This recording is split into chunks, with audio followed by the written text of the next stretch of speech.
There aren't beavers, it's a different kind of animal. It's the American heavy metal musician. And as you can see, there's evidence of hard drinking going on. Van Halen, I accuse you of drinking beer.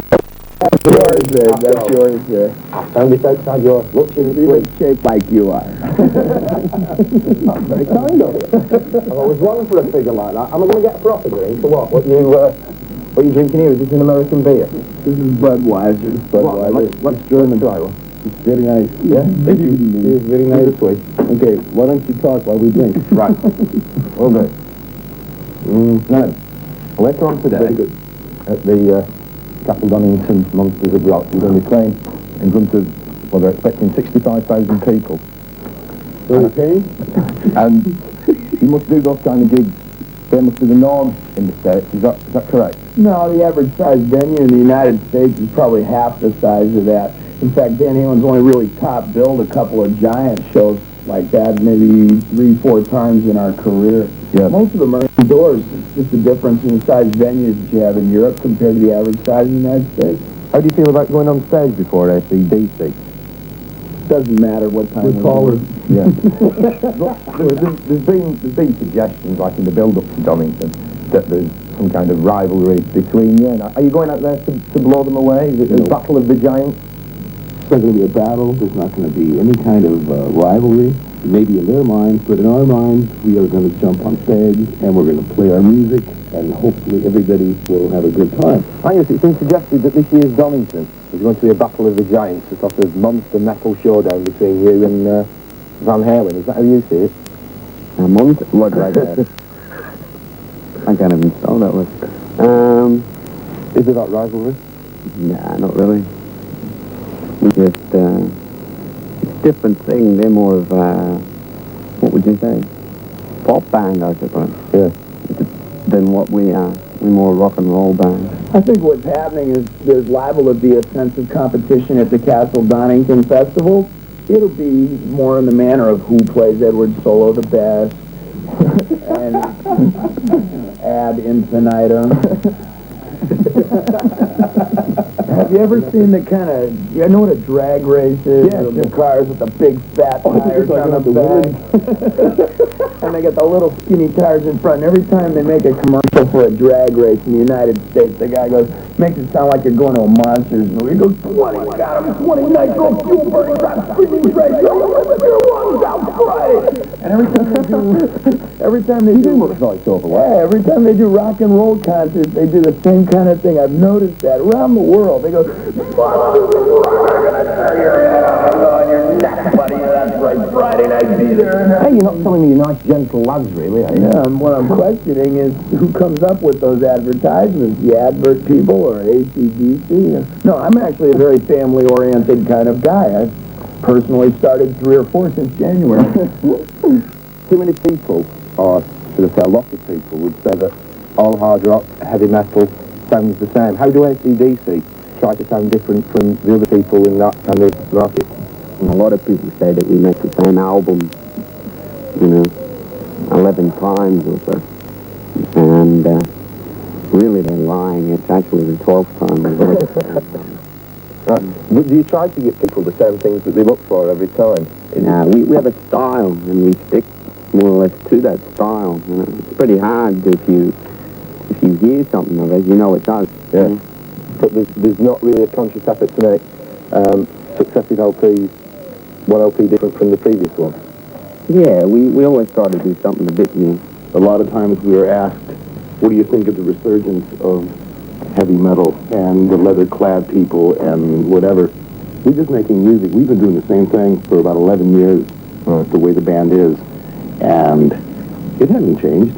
It's something that instills kind of it makes people joyous, okay? And that's about the best way I can say it. As long as they have a good time, we have a good time, great. And we get paid a lot. But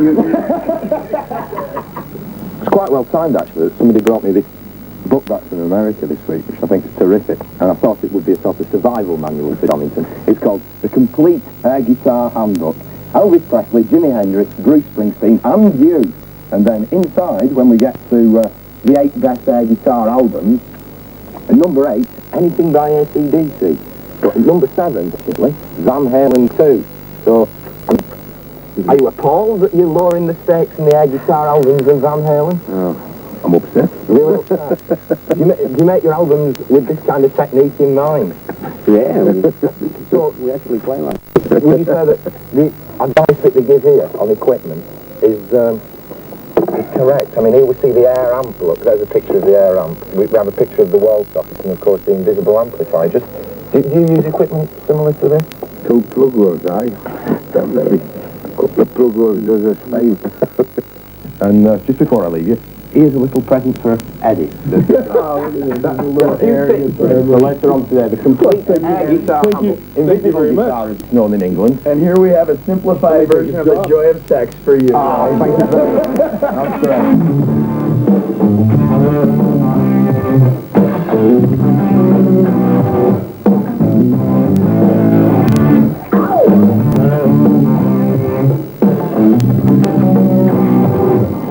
Well, now in the backstage enclosure at Monsters of Rock, enjoying the lavish hospitality provided by the 2 promoters, Paul Losby and Maurice Jones.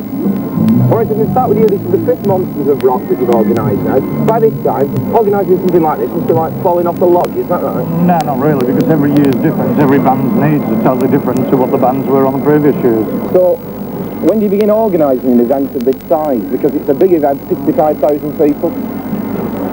Well, that's quite easy, 365 days in advance. So we're you're now organising the next one on Sunday. Well, we're already thinking of the band.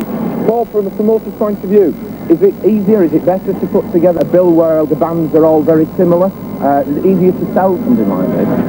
Well, the answers to that are that yes, it's easier to sell because you haven't got a conflict of interest, but actually trying to put a bill together of a similar nature and making it different year after year becomes increasingly more difficult. If we were to actually ask you, who would you suggest for next year, spotting the recent predictions, I wouldn't like to say, but it is difficult making variations on the same thing.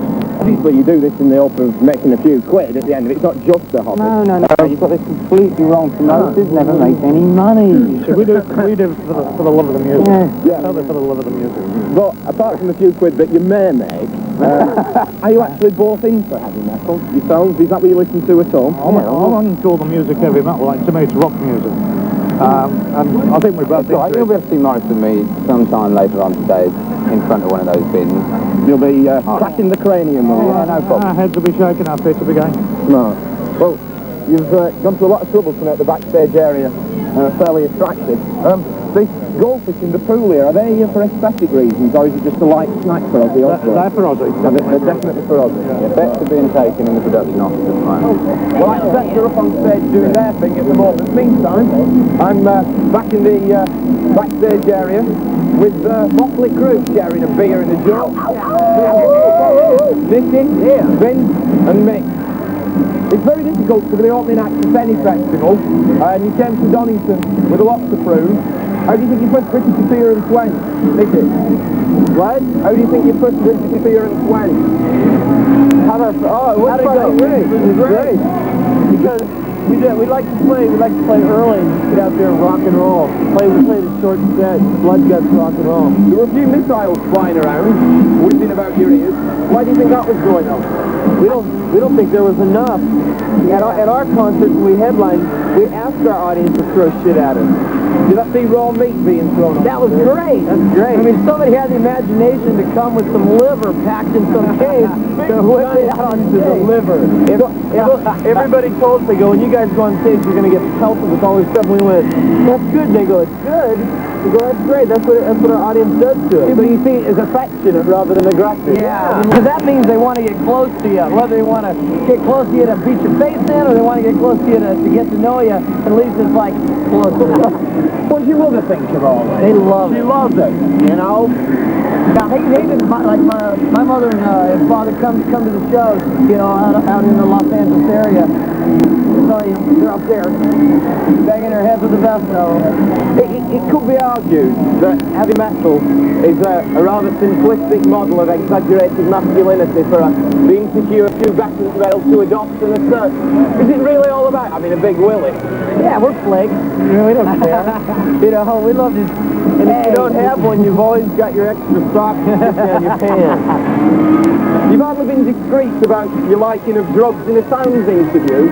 You said that the more records we sell, the more drugs we get. And the drugs are fantastic at the top.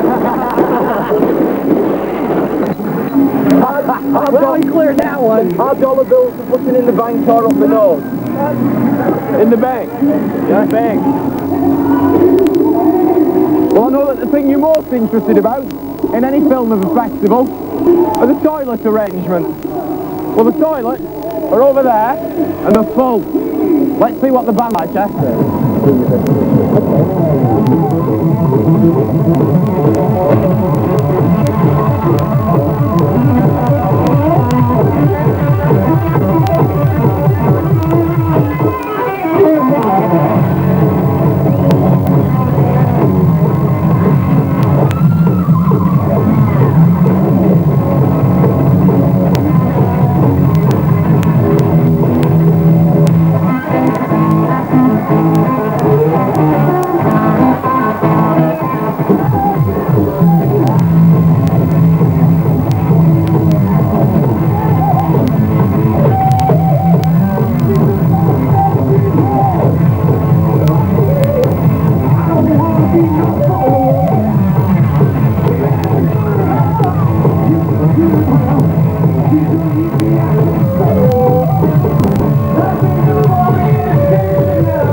Off David Lee Roth's loins seems to have finally set Donington alight. In a minute, I'm going to go and watch the rest of Van Halen and then see AC/DC. Still a lot of festivals this year. from Glastonbury to the Wembley Country Festival to Pink Pop in Holland. And I thought when I was coming to Castle Donington that I wasn't going to enjoy this one, but I have.